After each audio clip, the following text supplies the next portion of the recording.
Hello students, welcome to my channel Neha Educare.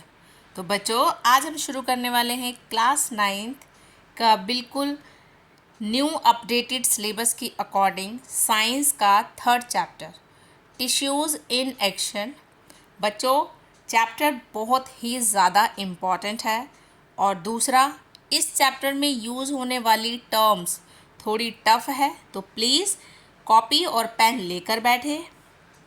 और बच्चों, इस वीडियो में हमने इस चैप्टर के पूरे कंप्लीट एग्जॉस्टिव नोट्स प्रिपेयर करे हैं आपके लिए, वो भी बहुत इजी लैंग्वेज में। आपको इस वीडियो के बाद कहीं और से कोई भी नोट्स पढ़ने की ज़रूरत नहीं पड़ेगी, ये कंप्लीट है। और सबसे अच्छी बात, हिंदी मीडियम और इंग्लिश मीडियम दोनों मीडियम के स्टूडेंट्स के लिए ये वीडियो एकदम परफेक्ट है। तो without wasting your time chapter शुरू करते हैं। तो वीडियो के एंड तक प्लीज़ बने रहिए। Section 1, the foundation of tissues. Tissue क्या है? बच्चों, जैसे हमने क्लास 8th और पिछले चैप्टर्स में पढ़ा है कि सभी लिविंग ऑर्गेनिज्म सेल्स के बने होते हैं। जैसे यूनिसेल्यूलर ऑर्गेनिज्म जैसे अमीबा में एक ही सेल सारे काम करता है, जैसे खाना खाना, सांस लेना और वेस्ट निकालना। लेकिन मल्टी सेल्यूलर ऑर्गेनिज्म जैसे ह्यूमंस और प्लांट्स में करोड़ों सेल्स होते हैं। अगर सभी सेल्स सारे काम करने लगेंगे तो बॉडी ठीक से चल ही नहीं पाएगी। इसलिए बॉडी में डिवीज़न ऑफ लेबर यानी काम का बंटवारा होता है। जैसे एक जैसे दिखने वाले और एक ही ओरिजिन वाले सेल्स का ग्रुप जो मिलकर एक स्पेसिफिक काम को परफेक्ट तरीके से पूरा करता है, उसे हम टिश्यू कहते हैं। बच्चों, अगर आपने 9th क्लास के बायोलॉजी का चैप्टर सेल नहीं पढ़ा तो प्लीज़ चैनल पे जाइए और सेल चैप्टर की वीडियो बहुत अच्छे से पढ़िए, क्योंकि उसमें भी हमने बहुत सारे बेसिक टर्म्स यूज़ किए हैं जो कि आने वाले हर चैप्टर में यूज़ होंगे, इस चैप्टर में भी यूज़ होंगे। और हमने लेकिन डिटेल्ड में ऑलरेडी सेल्स चैप्टर में कर दिया, तो हम इस वीडियो में उन टॉपिक्स को बहुत ज़्यादा डिटेल्ड में नहीं लेंगे। तो प्लीज़ आप सेल चैप्टर की वीडियो भी ज़रूर देखें। प्लांट और एनिमल टिश्यूज़ अलग क्यों होते हैं? प्लांट और एनिमल्स का लाइफस्टाइल बिल्कुल अलग है, इसलिए उनके टिश्यूज़ का स्ट्रक्चर भी बिल्कुल अलग होता है। इस कंपैरिजन को हम टेबुलर फॉर्म में समझेंगे। फीचर्स: मोबिलिटी यानी चलना फिरना। प्लांट टिश्यूज़ प्लांट स्टेशनरी यानी एक जगह खड़े होते हैं। Animal tissues animals food, shelter और मेट्स की तलाश में मूव करते हैं। एनर्जी रिक्वायरमेंट के बेसिस पर प्लांट टिश्यू इन्हें कम एनर्जी चाहिए होती है। एनिमल टिश्यूज़ इन्हें बहुत ज़्यादा एनर्जी की ज़रूरत होती है। Living versus dead cells. Plant tissue में ज़्यादातर टिश्यूज़ डेड होते हैं जो सिर्फ सपोर्ट देते हैं, जिसे हम मैकेनिकल स्ट्रेंथ कहते हैं। एनिमल टिश्यूज़ में ज़्यादातर टिश्यूज़ लिविंग यानी जिंदा होते हैं ताकि मेटाबॉलिज्म चलता रहे। ग्रोथ पैटर्न के बेसिस पर प्लांट टिश्यूज़ इनकी ग्रोथ कुछ स्पेसिफिक रीजन्स में ही लिमिटेड होती है जो ज़िंदगी भर चलती है। एनिमल टिश्यूज़ इनकी ग्रोथ यूनिफॉर्म यानी हर तरफ बराबर होती है और एक फिक्स एज तक होती है। तो बच्चों, ये इसका कंपैरिजन है प्लांट टिश्यूज़ और एनिमल टिश्यूज़ का, इम्पॉर्टेंट है। तो प्लीज़ इसको इसी फॉर्म में याद करिएगा, टेबुलर फॉर्म में। Section 2, plant tissues. ग्रोथ के बेसिस पर प्लांट टिश्यूज़ को दो बड़े पार्ट्स में बांटा गया है। पहला मेरिस्टेमेटिक टिश्यू। बच्चों, मेरिस्टेमेटिक टिश्यू जो लगातार डिवाइड होते रहते हैं। दूसरा परमानेंट टिश्यू जो डिवाइड होना बंद कर चुके हैं और स्पेशल काम करते हैं। इसको डिटेल में पढ़ते हैं। फर्स्ट, मेरिस्टेमेटिक टिश्यू यानी डिवाइडिंग टिश्यू। ये प्लांट के उन हिस्सों में पाए जाते हैं जहाँ ग्रोथ होती है। इनके सेल्स के पास लगातार डिवाइड होकर नए सेल्स बनाने की पावर होती है। इसकी कैरेक्टरिस्टिक्स क्या है? Active cells. इनके सेल्स बहुत एक्टिव होते हैं क्योंकि उन्हें बार बार डिवाइड होना होता है। Cytoplasm and nucleus. इनमें डेंस यानी गाढ़ा साइटोप्लाज्म और एक बड़ा साफ न्यूक्लियस होता है। Cell wall. इनकी सेल वॉल बहुत पतली होती है जो सेल्यूलोस की बनी होती है ताकि डिवीजन में आसानी हो। No vacuoles. बच्चों, इम्पॉर्टेंट पॉइंट है। इनमें वैक्यूल्स एब्सेंट होते हैं। क्यों? क्योंकि वैक्यूल्स का काम होता है फूड स्टोर करना और सेल को टर्जिटी देना। मेरिस्टेमेटिक सेल्स का काम सिर्फ डिवाइड होना है, उन्हें कुछ स्टोर नहीं करना होता। अगर बड़ा वैक्यूल होगा तो साइटोप्लाज्म की जगह कम हो जाएगी और सेल डिवीजन रुक जाएगा। टाइप्स ऑफ मेरिस्टेमेटिक टिश्यू यानी लोकेशन के बेसिस पर प्लांट में ये कहाँ है, उस बेसिस से ये 3 तरह के होते हैं। पहला, एपिकल मेरिस्टेम। इसका लोकेशन कहाँ है? ये स्टेम और रूट्स के एकदम टॉप वाले टिप्स यानी ग्रोइंग पॉइंट्स पर पाया जाता है। एपिकल मेरिस्टेम के फंक्शन क्या है? ये रूट्स और स्टेम्स की लेंथ को बढ़ाता है।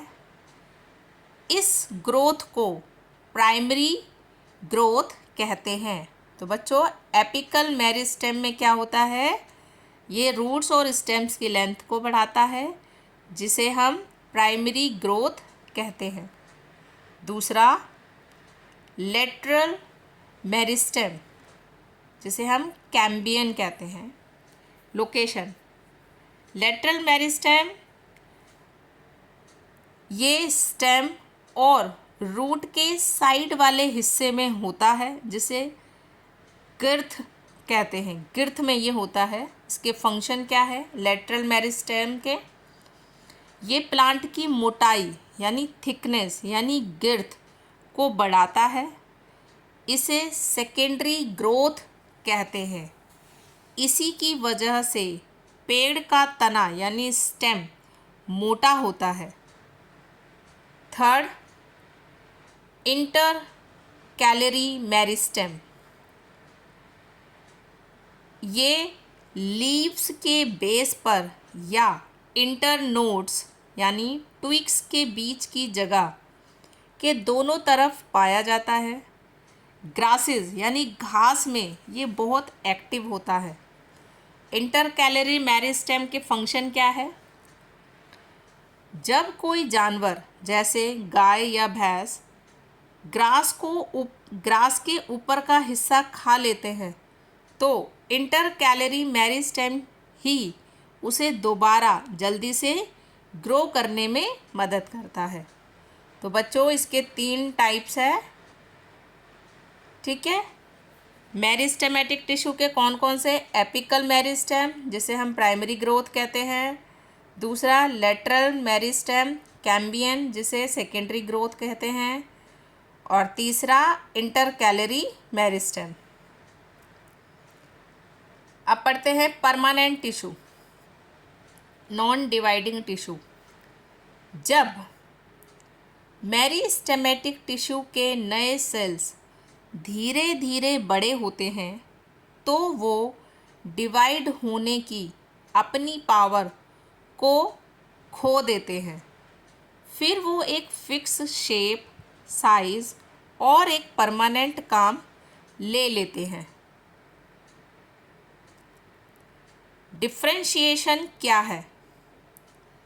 मेरिस्टेमेटिक टिश्यू से बदलकर एक परमानेंट और स्पेसिफिक रूप, रंग और काम अपनाने की इसी प्रोसेस को हम डिफरेंशिएशन कहते हैं।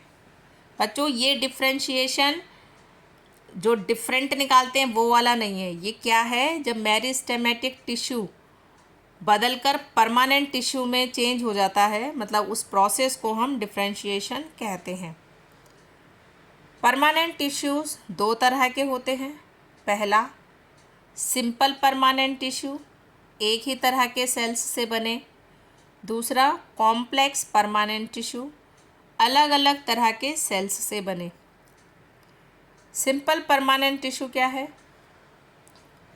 ये टिश्यूज़ बिल्कुल एक जैसे दिखने वाले सेल्स से मिलकर बने होते हैं जो एक ही फंक्शन परफॉर्म करते हैं।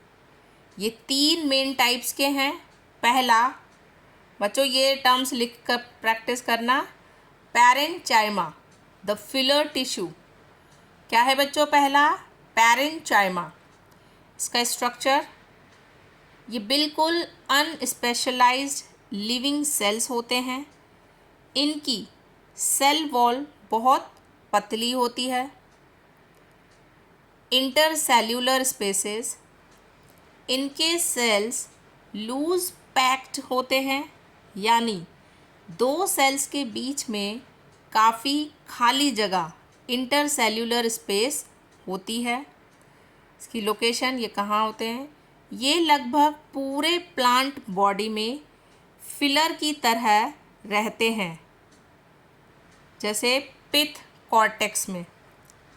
इसके फंक्शन, इसका मेन काम है प्लांट को बेसिक सपोर्ट देना और फूड और वाटर को स्टोर करना। Special variation, क्लोरेन्चाइमा।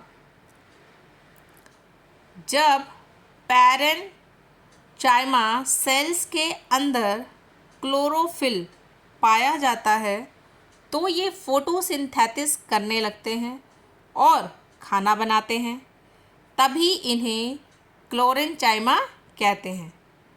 ठीक है बच्चों, जब पैरेन्चाइमा में क्या आ जाए, पैरेन्चाइमा सेल्स के अंदर क्लोरोफिल आ जाए तो वो उसको क्या नाम बदल कर बोलते हैं हम? क्लोरेन्चाइमा। अब है एरेन्चाइमा। एक्वेटिक प्लांट्स, पानी में रहने वाले पौधे जैसे लोटस के पैरेन्चाइमा में बड़ी बड़ी हवा की थैलियाँ यानी एयर कैविटीज़ बन जाती है। ये हवा प्लांट को पानी पर तैरने यानी बॉयंसी में मदद करती है।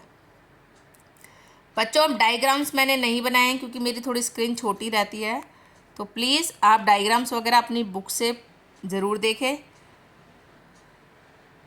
Second, collenchyma, the flexible tissue. इसका स्ट्रक्चर, कोलेन्चाइमा ये भी लिविंग सेल्स होते हैं, पर इनके सेल्स कॉर्नर पर से थोड़े मोटे होते हैं। ये मोटाई सेल्यूलोस और पेस्टीन के डिपॉजिट होने की वजह से होती है। इंटरसेल्यूलर स्पेसेस, इनमें सेल्स के बीच में बहुत ही कम खाली जगह होती है। लोकेशन, ये लीव्स के स्टॉक्स यानी पेटियोल और यंग ग्रीन स्टेम्स के एपिडर्मिस के नीचे मिलता है। इसका फंक्शन, ये प्लांट को फ्लेक्सिबिलिटी यानी लचीलापन और मैकेनिकल स्ट्रेंथ देता है। इसी की वजह से तेज हवा चलने पर भी पेड़ की टहनियाँ बिना टूटे आसानी से बेंड यानी मुड़ जाती है। थर्ड क्या है बच्चों? स्क्लेरेंचाइमा, द हार्ट टिश्यू। क्या है बच्चों? स्क्लेरेंचाइमा। इसका स्ट्रक्चर, ये डेड सेल्स होते हैं, इनमें कोई प्रोटोप्लाज्म नहीं होता। इनकी सेल वॉल्स बहुत ज़्यादा मोटी होती है क्योंकि उन पर लिग्निन नाम का एक हार्ड केमिकल सीमेंट जमा होता है। लिग्निन सेल वॉल को वाटरप्रूफ और पत्थर जैसा मजबूत बना देता है। बच्चों प्लीज़ टर्म्स को लिखकर प्रैक्टिस कीजिएगा। इंटरसेल्यूलर स्पेसेस, इनकी वॉल इतनी मोटी होती है कि सेल्स के अंदर या बीच में कोई खाली जगह मतलब इंटरसेल्यूलर स्पेस बचती ही नहीं है। लोकेशन, ये कहाँ पाया जाता है? ये स्टेम्स में वस्कुलर बंडल्स के पास, लीव्स की वीन्स में और सीड्स और नट्स के हार्ड कवर में पाया जाता है। कहाँ पाया जाता है बच्चों? स्टेम में वस्कुलर बंडल्स के पास, लीव्स की वीन्स में और सीड्स और नट्स के हार्ड कवर में पाया जाता है। फंक्शन, ये प्लांट को स्टिफ, रिजिड और बहुत मजबूत बनाता है। रियल लाइफ एग्जाम्पल से समझते हैं। जैसे कोकोनट हस्क, नारियल के ऊपर जो झाड़ जैसा ड्राई छिलका होता है वो स्क्लेरेंचाइमा टिश्यू ही है। फाइबर्स, लंबे और सुई जैसे नुकीले डेड सेल्स जैसे जूट या जूट की रस्सी।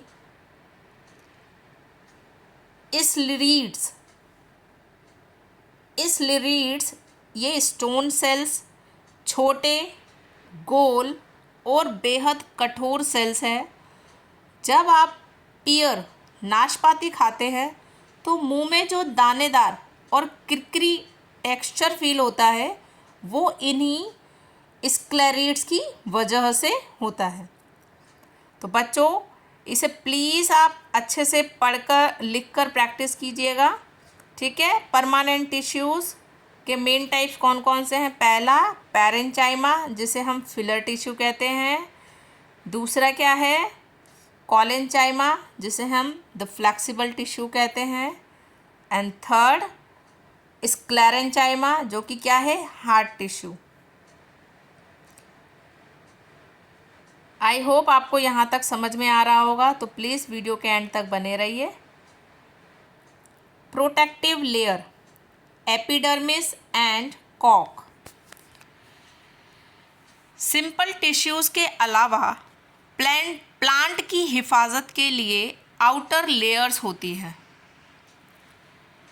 पहली एपिडर्मिस, प्लांट के सबसे बाहरी हिस्से पर एक सिंगल सेल की लेयर होती है जिसे एपिडर्मिस कहते हैं। ये ड्राई एरियाज़ में मोटी हो जाती है ताकि पानी उड़ने से बचे।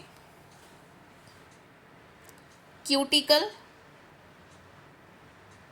एरियल पार्ट्स यानी हवा में जो हिस्सा है, एरियल पार्ट्स के एपिडर्मिस के ऊपर एक वैक्सी वाटर रेजिस्टेंस लेयर होती है जिसे क्यूटिकल यानी क्यूटिन केमिकल कहते हैं। ये वाटर लॉस, मैकेनिकल इंजरी और पैरासिटिक फंगी से प्लांट को बचाती है। स्टोमेटा लीव्स के एपिडर्मिस में छोटे छोटे पोर्स यानी छेद होते हैं जिन्हें स्टोमेटा कहते हैं। इन्हें 2 किडनी शेप्ड सेल्स घेरे रहते हैं जिन्हें गार्ड सेल्स कहते हैं। गार्ड सेल्स ही टर्गर प्रेशर के बदलने से स्टोमेटा को खोलते और बंद करते हैं। स्टोमेटा का काम है गैसियस एक्सचेंज यानी CO2 कार्बन डाइऑक्साइड और O2 ऑक्सीजन का आना जाना और ट्रांसपिरेशन यानी भाप बनकर एक्स्ट्रा पानी को उड़ाना। बच्चों प्लीज़ आप प्रीवियस वीडियो इससे पहले के चैप्टर्स की जो वीडियोज़ है उसे ज़रूर ज़रूर ज़रूर देखें। नेक्स्ट कॉर्क यानी बाक यानी पेड़ की छाल जो ब्राउन ब्राउन सी होती है। जैसे जैसे पेड़ पुराना और बड़ा होता है उसकी आउटर प्रोटेक्टिव लेयर यानी एपिडर्मिस बदल जाती है। सेकेंडरी मेरिस्टेम बाहर की तरफ डेड सेल्स की बहुत सारी लेयर्स बना देता है जिसे कॉर्क या पेड़ की छाल कहते हैं। इन सेल्स की वॉल्स पर सुब्रीन नाम का केमिकल होता है जो इनमें से हवा और पानी को क्रॉस नहीं होने देता। ये फायर रेजिस्टेंट और शॉक एब्जॉर्बर का काम करता है। ठीक है बच्चों, नेक्स्ट आता है आपका कॉम्प्लेक्स परमानेंट टिश्यू। बच्चों चैप्टर टफ है लेकिन इम्पॉर्टेंट है, प्लीज़ ध्यान से पूरे फोकस के साथ पढ़िए। कॉम्प्लेक्स परमानेंट टिश्यू जब एक से ज़्यादा तरह के सेल्स मिलकर एक यूनिट की तरह काम करते हैं और किसी कॉमन फंक्शन को पूरा करते हैं तो उसे कॉम्प्लेक्स परमानेंट टिश्यू कहते हैं।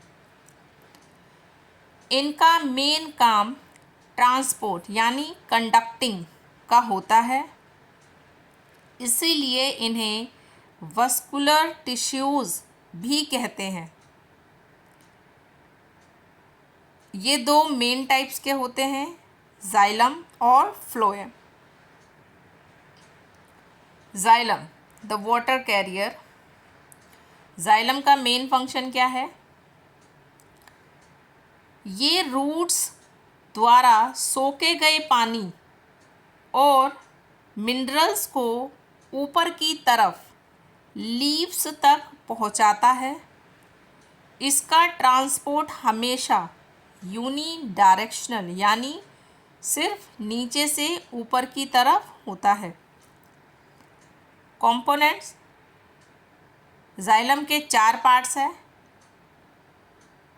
मतलब जाइलम 4 अलग अलग सेल्स से बना है। कौन सा है? फर्स्ट ट्रेचीड्स।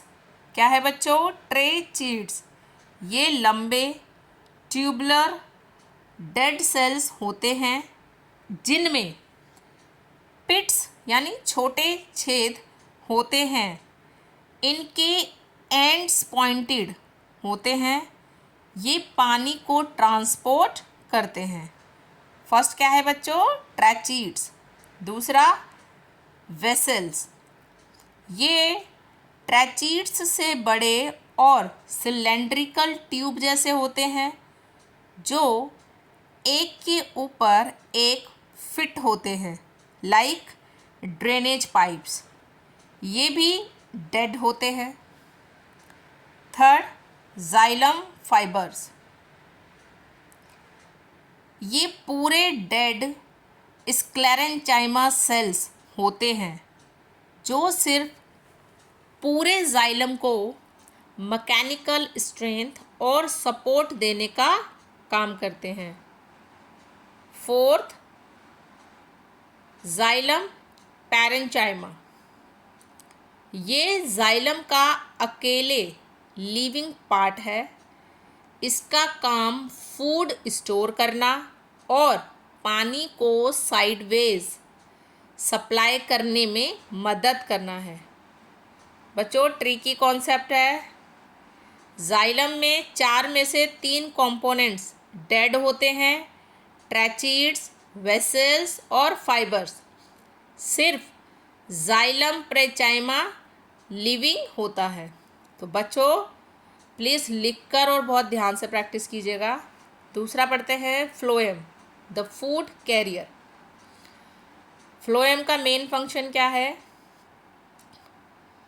लीव्स में फोटोसिंथेसिस से जो खाना, जिसे सक्रोस, बच्चों पौधों में जो खाना होता है उसको सक्रोस, जैसे ह्यूमंस और एनिमल्स में जब बनता है खाना तो उससे क्या मिलता है? ग्लूकोज, ठीक है। और प्लांट्स में क्या होता है? सक्रोस या फूड बनता है। उसे ये प्लांट के बाकी सभी पार्ट्स जैसे रूट्स, फ्रूट्स, बड्स तक पहुंचाता है। इसका ट्रांसपोर्ट बाई डायरेक्शनल यानी ऊपर और नीचे दोनों तरफ होता है। इस प्रोसेस को ट्रांसलोकेशन कहते हैं। बच्चों जाइलम में क्या था? यूनी डायरेक्शनल, है ना। और फ्लोएम में क्या है? By directional. फ्लोएम के कंपोनेंट्स 4 पार्ट्स कौन कौन से हैं? First, sieve tubes. ये लंबी ट्यूबुलर सेल्स की बनी होती है जिनमें बहुत बारीकी से परफोरेटेड यानी छन्नी जैसी एंड वॉल्स होती है जिन्हें सीव प्लेट्स कहते हैं। मैच्योर होने पर इनका न्यूक्लियस ख़त्म हो जाता है। दूसरा, कंपेनियन सेल्स। ये नैरो लिविंग सेल्स होते हैं जो सीव ट्यूब्स के ठीक साइड में रहते हैं। सीव ट्यूब्स में न्यूक्लियस नहीं होता, इसलिए उनका सारा काम कंपेनियन सेल्स का न्यूक्लियस ही कंट्रोल करता है। कंपेनियन सेल्स क्या है बच्चों? ये नैरो लिविंग सेल्स होते हैं जो सीव ट्यूब्स के ठीक साइड में रहते हैं। सीव ट्यूब्स में न्यूक्लियस नहीं होता, इसलिए उनका सारा काम कंपेनियन सेल्स का न्यूक्लियस ही कंट्रोल करता है। Third, phloem parenchyma. ये लिविंग सेल्स होते हैं जो फूड स्टोर करते हैं और ट्रांसलोकेशन में सहायता करते हैं। Fourth, phloem fibres. ये डेड स्क्लेरेंचाइमा सेल्स होते हैं जो सपोर्ट देते हैं, जैसे जूट के कपड़े इसी से बने होते हैं। जो जूट के कपड़े होते हैं, जूट फाइबर होता है, उसके कपड़े। ट्रिकी कॉन्सेप्ट बच्चों, फ्लोएम में 4 में से 3 कंपोनेंट्स लिविंग होते हैं, सीव ट्यूब्स, कंपेनियन सेल्स और फ्लोएम पैरेन्चाइमा। सिर्फ फ्लोएम फाइबर्स डेड होते हैं। ये जाइलम का बच्चों बिल्कुल उल्टा है। जाइलम में क्या थे? 4 में से 3 कंपोनेंट्स डेड थे, ठीक है ना बच्चों। कौन कौन से थे वो? ट्रैचीड्स, वेसल्स और फाइबर्स, ये क्या थे? डेड थे। और जाइलम पैरेन्चाइमा लिविंग था। और फ्लोएम में क्या है बच्चों? 4 में से 3 कंपोनेंट्स लिविंग होते हैं। कौन कौन से? सीव ट्यूब्स, कंपेनियन सेल्स और फ्लोएम पैरेन्चाइमा। सिर्फ फ्लोएम फाइबर्स क्या होते हैं? डेड होते हैं, ठीक है बच्चों। अब पढ़ते हैं section 3, animal tissues. I hope आपको यहाँ तक चैप्टर समझ में आया होगा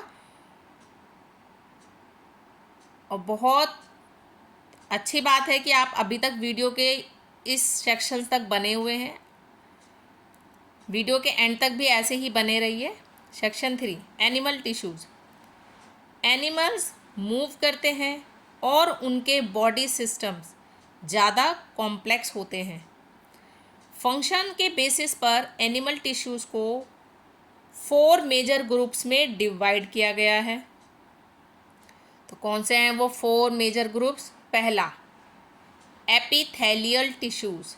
क्या है बच्चों? एपिथेलियल टिश्यू, जिसे हम द प्रोटेक्टिव कवरिंग कहते हैं। ये बॉडी की सबसे बाहरी लेयर बनाता है और अंदर के ऑर्गन्स को कवर करता है। ये एक प्रोटेक्टिव बैरियर की तरह है जो किसी भी चीज़ को बॉडी में आने या बाहर जाने से पहले इससे गुजरना पड़ता है। तो बच्चों ये क्या है?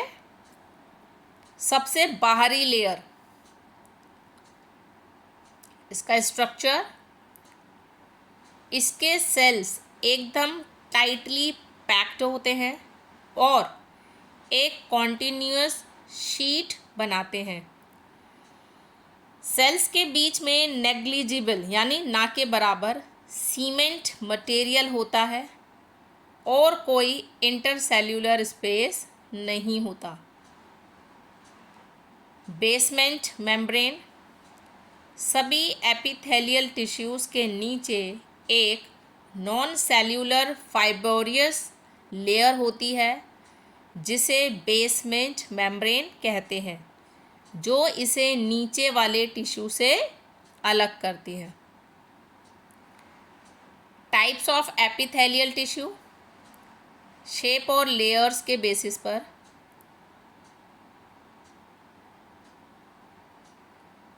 बच्चों इसका जो इमेज होगा वो आपकी बुक में होगा। Showing shapes of squamous, cuboidal, columnar and ciliated epithelium. तो बच्चों ये आपकी बुक में इसका डायग्राम होगा, तो प्लीज़ इसके डायग्राम को देख लेना, प्रैक्टिस भी कर लेना।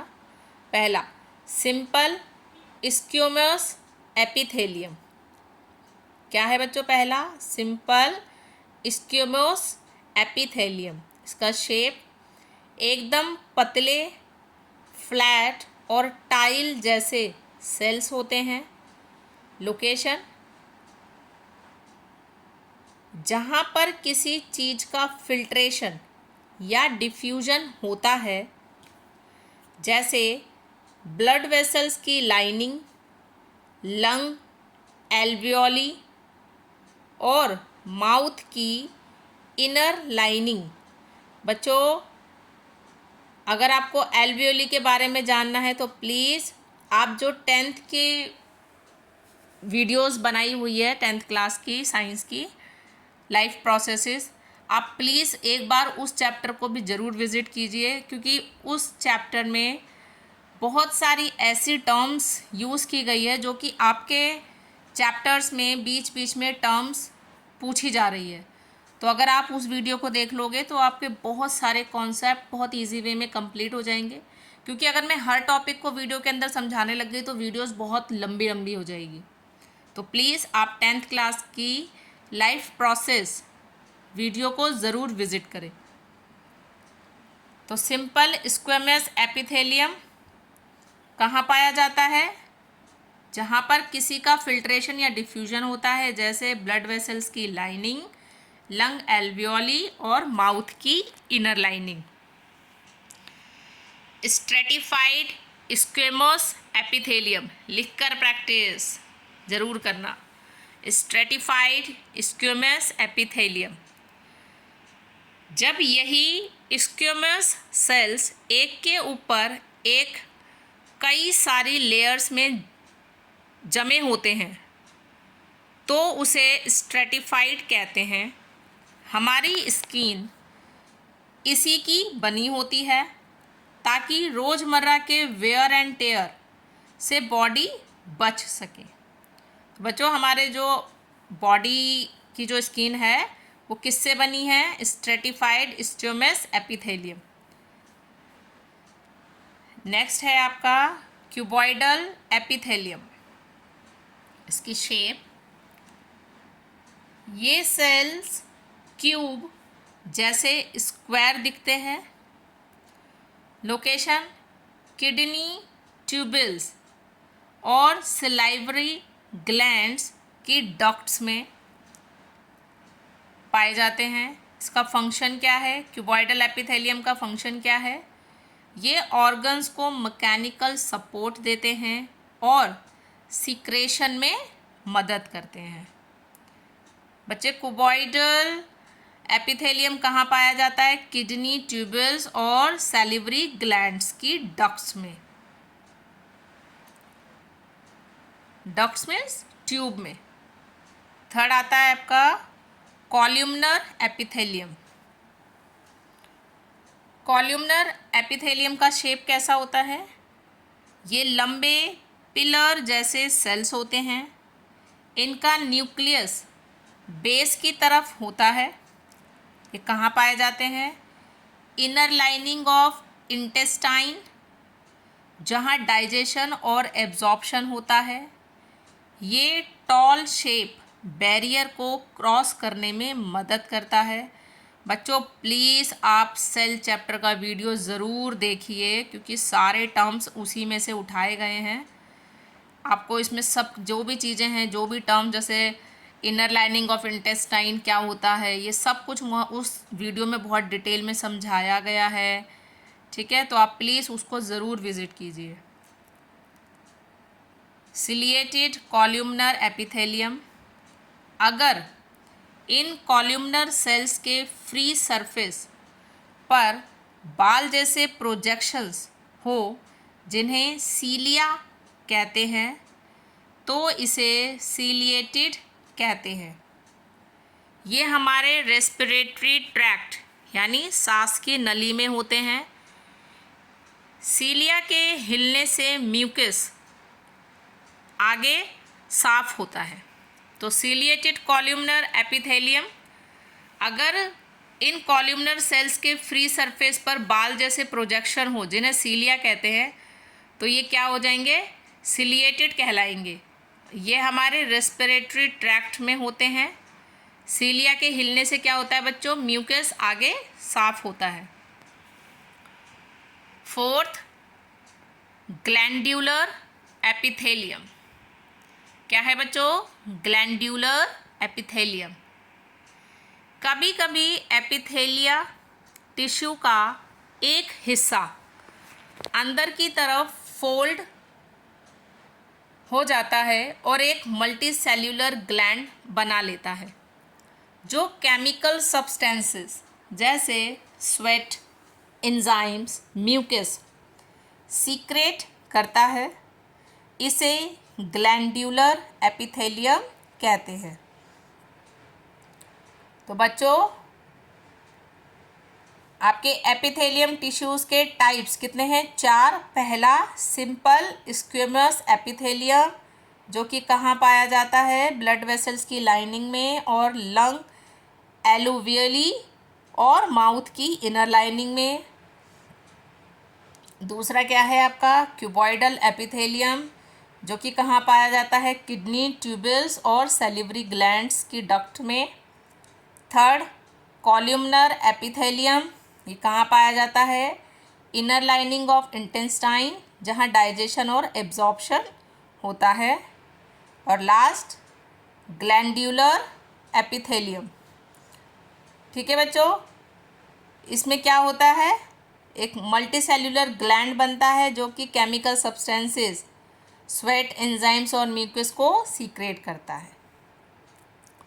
अब पढ़ते हैं next, connective tissue, the binder. Connective tissues का मेन काम बॉडी के अलग अलग ऑर्गन्स को आपस में जोड़ना, सपोर्ट देना और पैक करना है। स्पेशल नेचर, इसके सेल्स एक दूसरे से बहुत दूर होते हैं, मतलब लूजली स्पेस्ड, और एक इंटरसेल्यूलर मैट्रिक्स में एम्बेडेड यानी धसे होते हैं। मैट्रिक्स लिक्विड यानी फ्लूइड भी हो सकता है, जेली जैसे डेंस भी, और पत्थर जैसे सॉलिड भी हो सकते हैं। बच्चों, ये फ्लूइड जैसा भी हो सकता है, जेली जैसा डेंस भी हो सकता है और पत्थर जैसा सॉलिड भी हो सकता है। कौन? कनेक्टिव टिश्यूज़ में ये जो क्या है, matrix. Types of connective tissue बच्चों, इसकी भी इमेज होगी आपकी, showing blood bone cartilage areolar and adipose connective tissues. तो प्लीज़ बच्चों उसकी इमेज को प्रैक्टिस करिएगा। Blood fluid connective tissue. Matrix, इसका मैट्रिक्स लिक्विड होता है जिसे प्लाज्मा कहते हैं। प्लाज्मा में प्रोटीन्स, सॉल्ट्स और हार्मोन्स होते हैं। सेल्स, प्लाज्मा में 3 तरह के सेल्स तैरते हैं। पहला आरबीसीज, जिसे रेड ब्लड सेल्स कहते हैं। इनमें हीमोग्लोबिन होता है जो ऑक्सीजन ट्रांसपोर्ट करता है। मैमल्स के मैच्योर आरबीसी में न्यूक्लियस नहीं होता ताकि स्पेस बढ़ सके। दूसरा WBCs, जिसे वाइट ब्लड सेल्स कहते हैं, ये बॉडी के सोल्जर्स है जो बीमारियों और जम्स से लड़ते हैं। तीसरा प्लेटलेट्स, ये चोट लगने पर ब्लड क्लॉटिंग यानी खून जमाने में मदद करते हैं। इसका काम क्या है ब्लड का? ये सारी बॉडी में गैसेस, डाइजेस्टिव फूड और वेस्ट प्रोडक्ट्स को ट्रांसपोर्ट करता है। दूसरा bone solid connective tissue. Matrix, bone में कैसा मैट्रिक्स होता है? इसका मैट्रिक्स बहुत हार्ड और रिजिड होता है जो कैल्शियम और फॉस्फोरस के कंपाउंड से बना होता है। बोन का मैट्रिक्स कैसा होता है बच्चों? बहुत हार्ड और रिजिड होता है जो कि किससे? कैल्शियम और फॉस्फोरस के कंपाउंड से बना होता है। सेल्स, बोन के सेल्स को ऑस्टियोकाइटिस कहते हैं जो छोटे छोटे खाली स्पेसेस में रहते हैं जिन्हें लैक्यूनाए कहते हैं। मैमेलियन बोन्स के अंदर पतली कैनल्स होती है जिन्हें हैवर्सियन कैनल्स कहते हैं, जिसमें ब्लड वेसल्स और नर्व्स चलती है। बच्चों बोन के सेल्स को ऑस्टियोकाइट्स कहते हैं, ठीक है, जो छोटे छोटे खाली स्पेसेस में रहते हैं। उन खाली स्पेसेस को क्या कहते हैं? लैक्यूनाए। बोन का फंक्शन, ये बॉडी का फ्रेमवर्क यानी स्केलेटन बनाता है और मसल्स को सपोर्ट करता है। तीसरा कार्टिलेज फ्लेक्सिबल सॉलिड।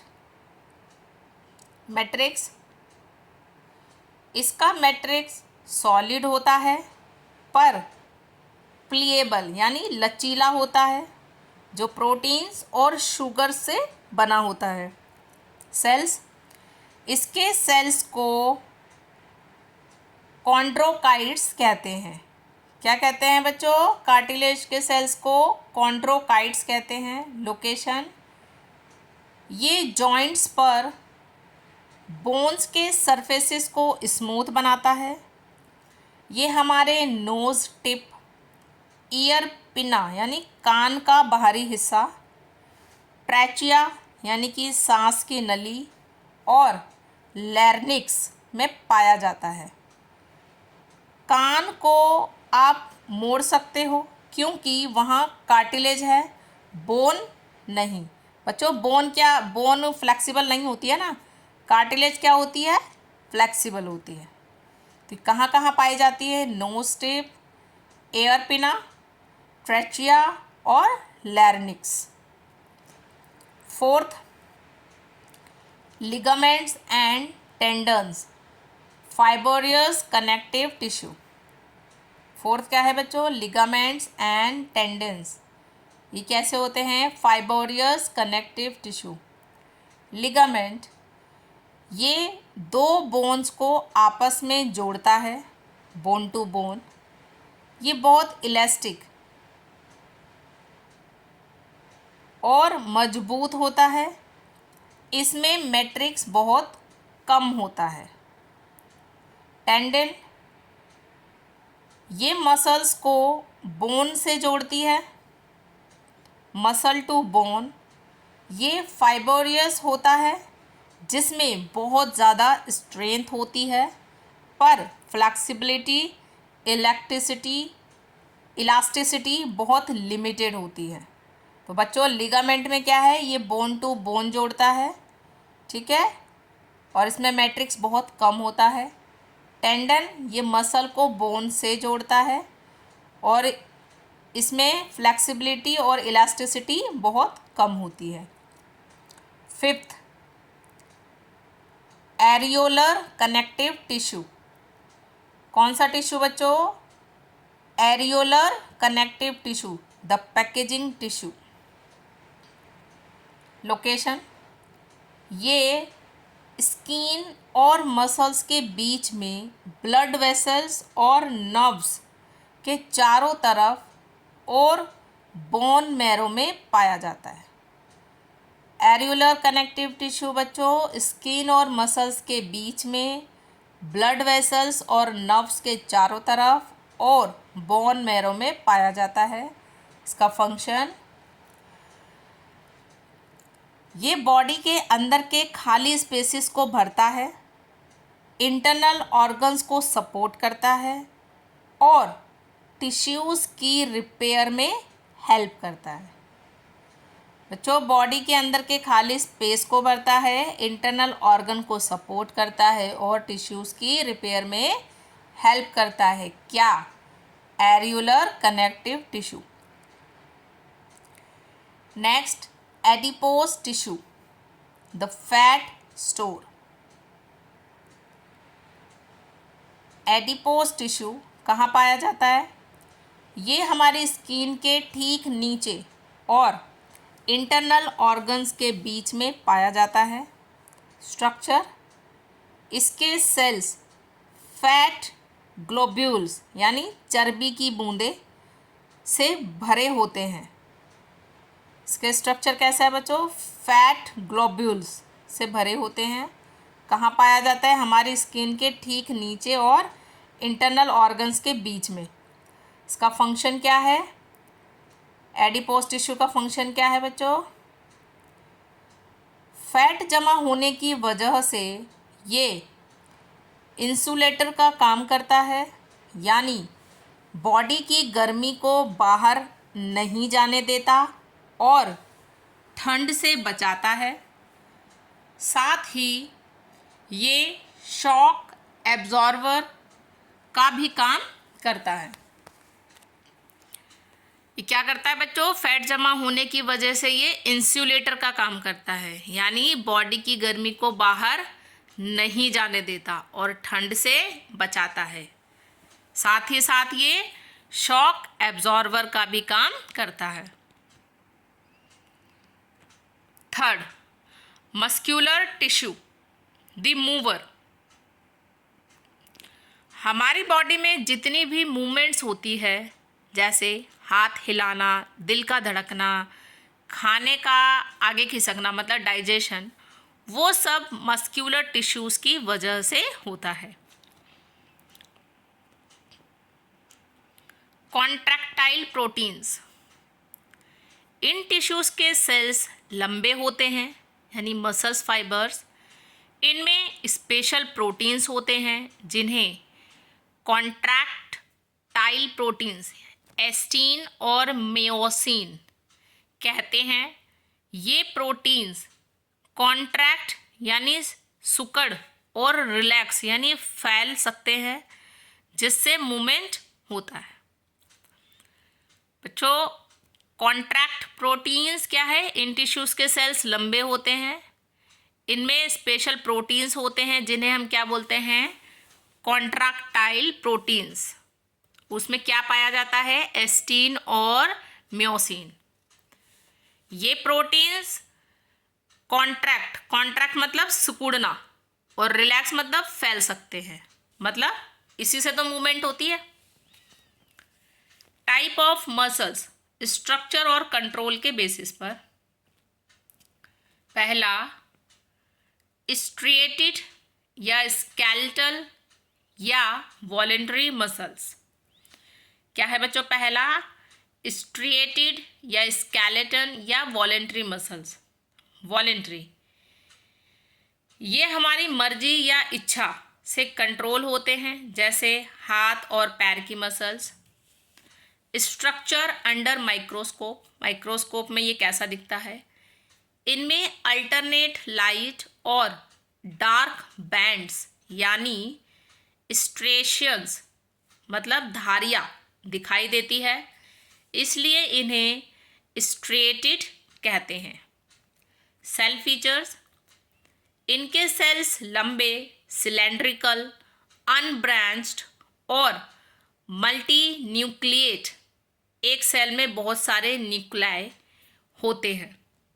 दूसरा स्मूथ नॉन स्ट्रिएटेड या इनवॉलेंट्री मसल्स। इनवॉलेंट्री, ये हमारी मर्जी से कंट्रोल नहीं होते, हम चाहकर भी इनकी मूवमेंट को रोक या शुरू नहीं कर सकते हैं, जैसे फूड पाइप में खाने का चलना या आई की इरिस का साइज बदलना। स्ट्रक्चर, इनमें कोई लाइट और डार्क बैंड्स नहीं होते, इसलिए ये स्मूथ दिखते हैं। सेल फीचर्स, इनके सेल्स लंबे होते हैं पर उनके एंड पॉइंट्स टैपरिंग या स्पिंडल शेप होते हैं। ये यूनी न्यूक्लिएट यानी एक सेल में एक ही न्यूक्लियस होते हैं।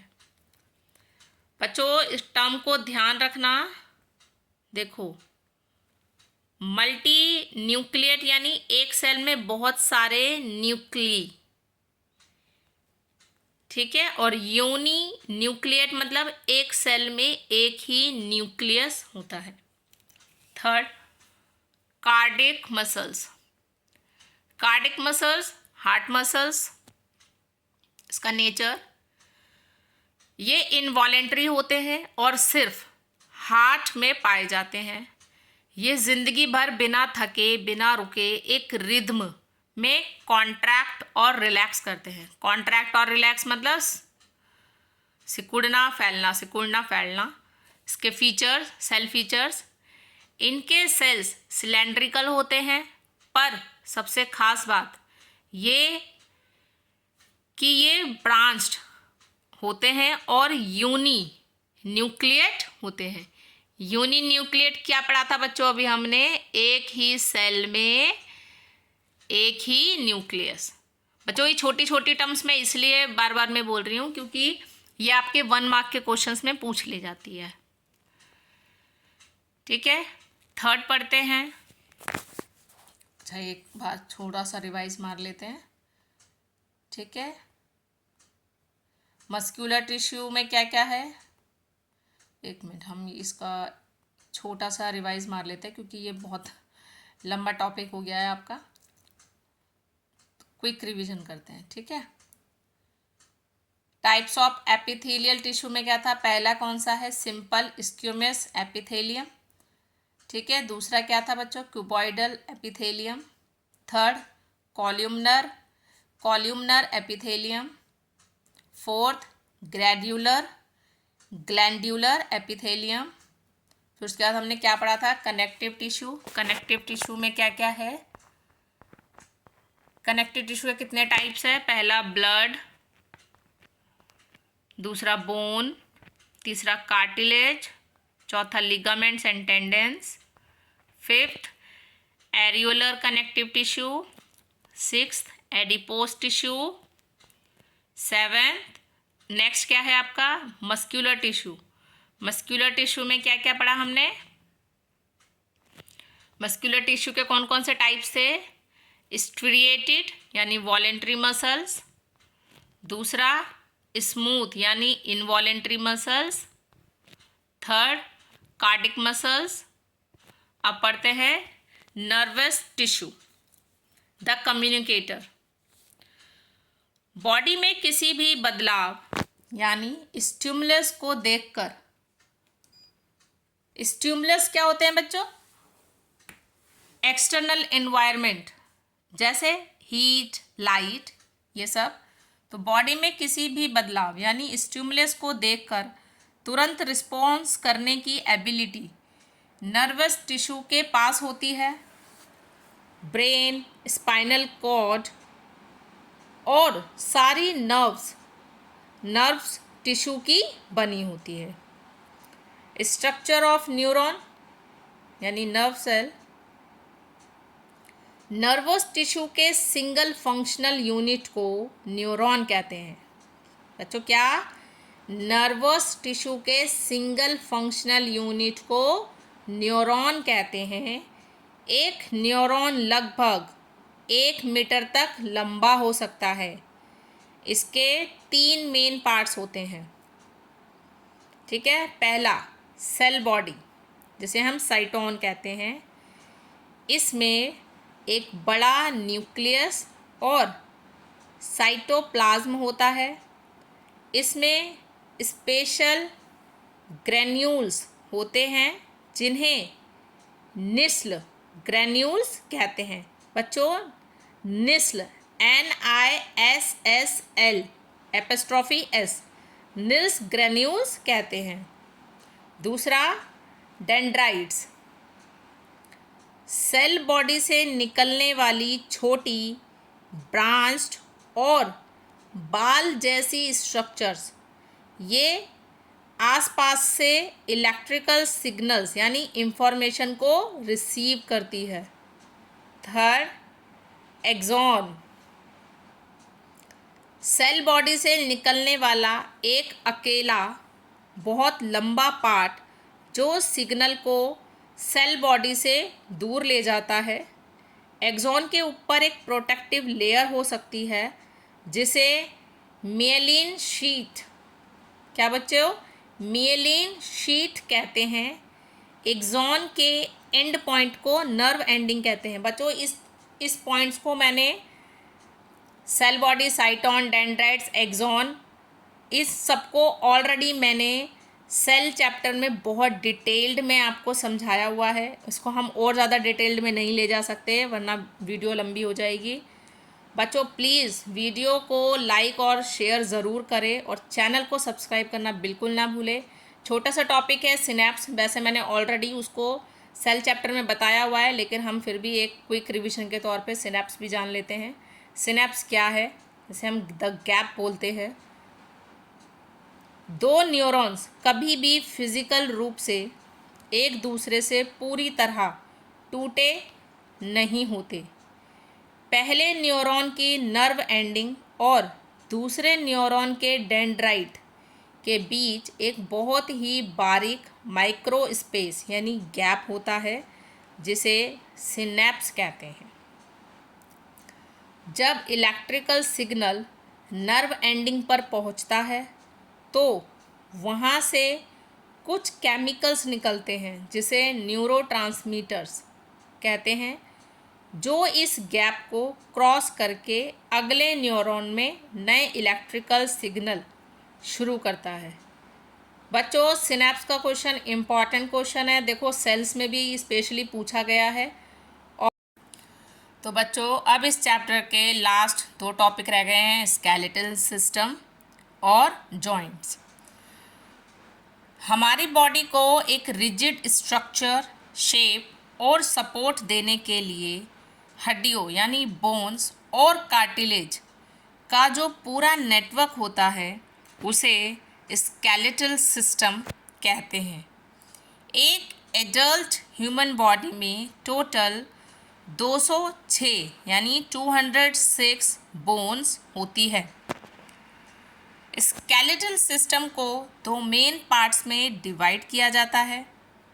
पहला एक्सियल स्केलेटन, इसमें 80 बोन्स होती है।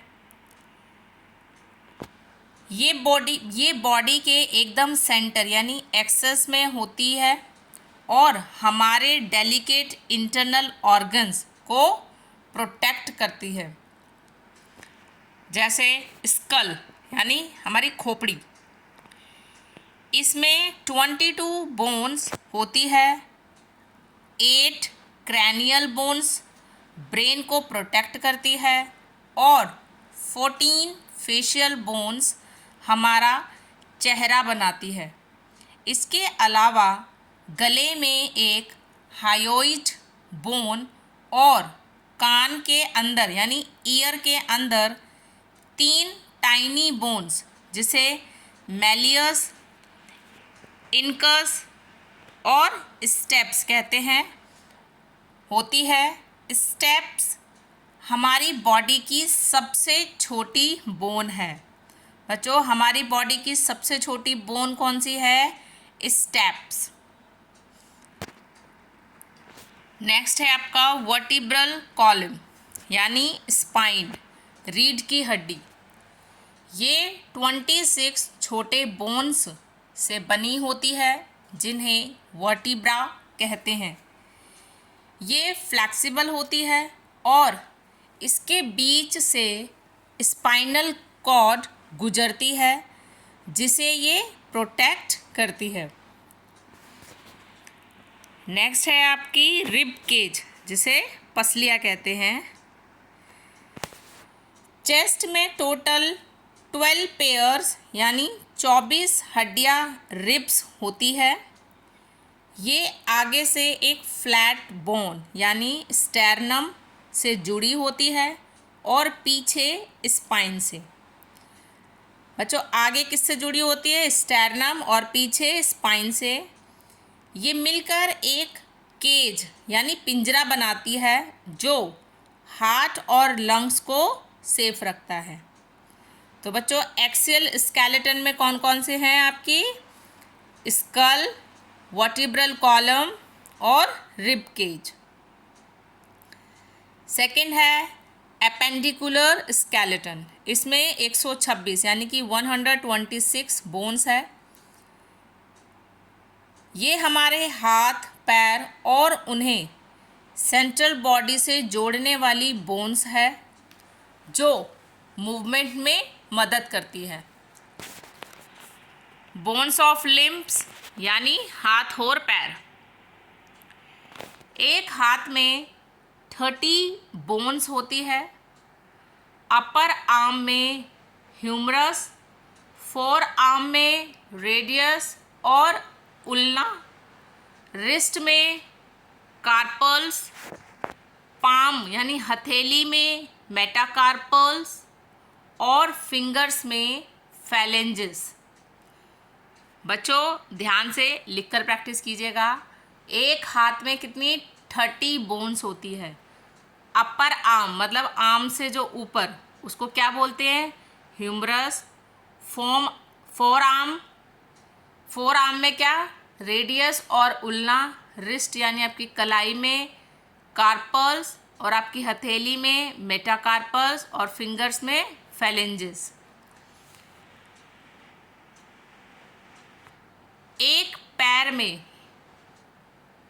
30 बोन्स होती है, जैसे जिसमें थाई बोन, जिसमें फेमर हमारी बॉडी की सबसे लंबी और मजबूत बोन है। सबसे लंबी और मजबूत बोन कौन सी है बच्चों? हमारी बॉडी की फेमर, जो कि कहाँ पाई जाती है? थाई बोन में। लोअर लेग में टीबिया और फिबुला होती है। नी कैप, घुटने की जो कैप होती है, टखना, कैप को पैटेला कहते हैं। और एंकल यानी फुट में टार्सल्स, मेटाटार्सल्स और फैलेंजेस होते हैं। बच्चों, पैर में भी कितनी बोन्स होती है? 30 बोन्स होती है। थाई बोन में सबसे लंबी और मजबूत बोन कौन सी? फेमर। लोअर लेग में टीबिया और फिबुला। नी कैप को पैटेला कहते हैं। और एंकल यानी फुट में कौन कौन सी? टार्सल्स, मेटाटार्सल्स और फैलेंजेस होते हैं। नेक्स्ट, ग्रिडल्स यानी जोड़ने वाले बोन्स। इसमें कौन कौन से आते हैं बच्चों? पेक्टोरल गिर्डल, जो कि कहाँ? शोल्डर में। इसमें क्लैविकल यानी कॉलर बोन और स्कैपुला यानी शोल्डर ब्लेड होती है, जो हाथ को चेस्ट से जोड़ती है। पेक्टोरल गिर्डल कहाँ होता है बच्चों? शोल्डर में। इसमें क्लैविकल जो कि कहाँ? कॉलर बोन, और स्कैपुला जो कहाँ? शोल्डर ब्लेड होती है, जो हाथ को चेस्ट से जोड़ती है।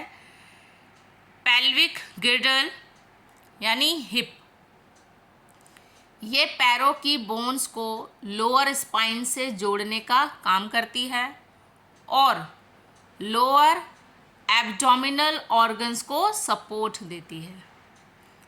ठीक है बच्चों, तो एपेंडिकुलर स्केलेटन में कितनी? 126 बोन्स है। कौन कौन सी? बोन्स ऑफ लिम्ब्स, फिर गिर्डल्स। बच्चों लिखकर प्रैक्टिस ज़रूर कीजिए। अब जानते हैं जॉइंट्स और टाइप्स ऑफ जॉइंट्स, यानी हड्डियों के जोड़। जहाँ पर दो या दो से ज़्यादा हड्डियाँ बोन्स आपस में मिलती है, उस पॉइंट को जॉइंट कहते हैं। जॉइंट्स के बिना बॉडी में कोई मूवमेंट पॉसिबल नहीं है। मूवमेंट यानी मोबिलिटी के बेसिस पर जॉइंट्स 3 मेजर टाइप्स के होते हैं। फर्स्ट टाइप कौन सा है बच्चों? फिब्रियस या इमूवेबल जॉइंट, मतलब जो बिल्कुल ना हिले। इन जॉइंट्स के बीच में डेंस फिब्रियस कनेक्टिव टिश्यू होता है, जो हड्डियों को इतना टाइटली बांध देता है जिसकी वजह से ज़ीरो मूवमेंट होती है। एग्जाम्पल, शूटर्स ऑफ स्कल, हमारी खोपड़ी की हड्डियाँ आपस में इसी जॉइंट से फिक्स्ड है ताकि ब्रेन सेफ रहे। कौन सी जॉइंट्स है बच्चों? फिब्रियस और इमूवेबल जॉइंट्स, जिसमें ज़ीरो मूवमेंट होती है। और कहाँ होती है ये? हमारी स्कल। दूसरा है आपकी कार्टिलेजिनियस या स्लाइटली मूवेबल जॉइंट्स, जो मतलब थोड़ा बहुत हिल ले। कार्टिलेजिनियस, इन जॉइंट्स के बीच में कार्टिलेज की एक पैड या डिस्क होती है। ये बहुत ज़्यादा तो नहीं, पर थोड़ी बहुत यानी लिमिटेड मूवमेंट अलाउ करता है ताकि बॉडी में फ्लेक्सिबिलिटी रहे। एग्जाम्पल, इंटरवर्टिबल डिस्क, स्पाइन के 2 वर्टिब्रा के बीच का जॉइंट। इसी वजह से हम आगे या साइड में थोड़ा झुक पाते हैं। ठीक है बच्चों, कौन सी है? कार्टिलेजिनियस। ये क्या है? लिमिटेड मूवमेंट अलाउड करती है और कहाँ होती है? स्पाइन के 2 वर्टिब्रा के बीच का जॉइंट। थर्ड आती है आपकी सिनोवियल या फ्रीली मूवेबल जॉइंट्स।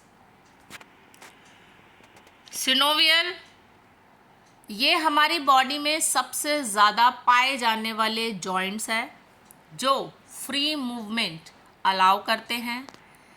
इनकी 2 बड़ी खासियत होती है। पहला, हड्डियों के एंड्स पर स्मूथ आर्टिकुलर कार्टिलेज होता है ताकि रगड़ ना लगे। क्या होता है बच्चों? हड्डियों के एंड्स पर स्मूथ आर्टिकुलर कार्टिलेज, जिसकी वजह से रगड़ नहीं लगती। इनके बीच एक कैविटी होती है जिसमें सिनोवियल फ्लूइड भरा होता है। ये फ्लूइड एक लुब्रिकेंट यानी ऑयल या ग्रीस की तरह काम करता है, जो जॉइंट्स को बिना फ्रिक्शन के स्मूथ घुमाता है। किसकी वजह से आपके जॉइंट्स फ्रिक्शन में स्मूथली घूमते हैं? सिनोवियल फ्लूइड की वजह से। सिनोवियल जॉइंट्स के 4 मेन सब टाइप्स है बच्चों। पहला, बॉल एंड सॉकेट जॉइंट। इसमें एक बोन का हेड बॉल जैसा होता है और दूसरी बोन में सॉकेट यानी गड्ढा होता है। ये हर डायरेक्शन में मतलब 360 डिग्री मूवमेंट देता है। कहाँ होता है ये? शोल्डर जॉइंट और हिप जॉइंट में। बच्चों बॉल एंड सॉकेट जॉइंट कहाँ होते हैं आपके? शोल्डर जॉइंट और हिप जॉइंट में। ये क्या होते हैं? 360 डिग्री हर डायरेक्शन में मूवमेंट देते हैं। दूसरा आता है आपका हिंज जॉइंट। ये दरवाजे के कब्जे यानी हिंज की तरह काम करता है। ये सिर्फ एक ही प्लेन में यानी आगे और पीछे मूवमेंट अलाउ करता है। और कहाँ होता है? एल्बो यानी आपकी कोहनी, नी यानी घुटना और फिंगर के जॉइंट्स। लास्ट है आपका पाइवोट, नहीं लास्ट नहीं होगा अभी, 1 2 3, अच्छा इसके बाद एक हो रहा है पाइवोट जॉइंट। इसमें एक सिलेंडर शेप्ड बोन दूसरी रिंग शेप्ड बोन के अंदर रोटेट करती है।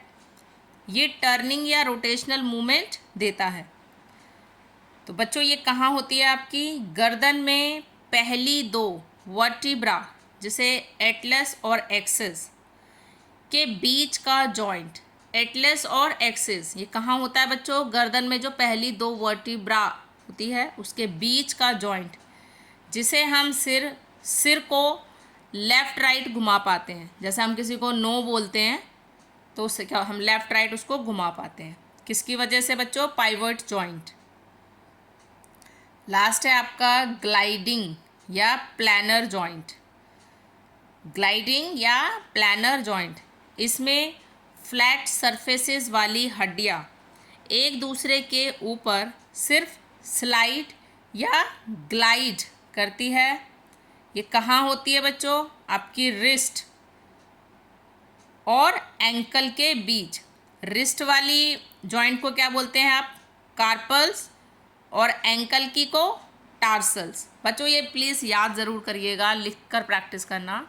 रिस्ट में कौन सी? कार्पल्स, और एंकल टार्सल्स के बीच में होती है। तो बच्चों ये थे आपके सिनोवियल जॉइंट्स के 4 मेन सब types: ball and socket joint, hinge joint, pivot joint और ग्लाइडिंग प्लानर जॉइंट। तो यहाँ आपका चैप्टर फिनिश होता है। आई होप आपको चैप्टर समझ आया होगा। तो प्लीज़ वीडियो को लाइक, शेयर और चैनल को सब्सक्राइब करना बिल्कुल भी ना भूलें।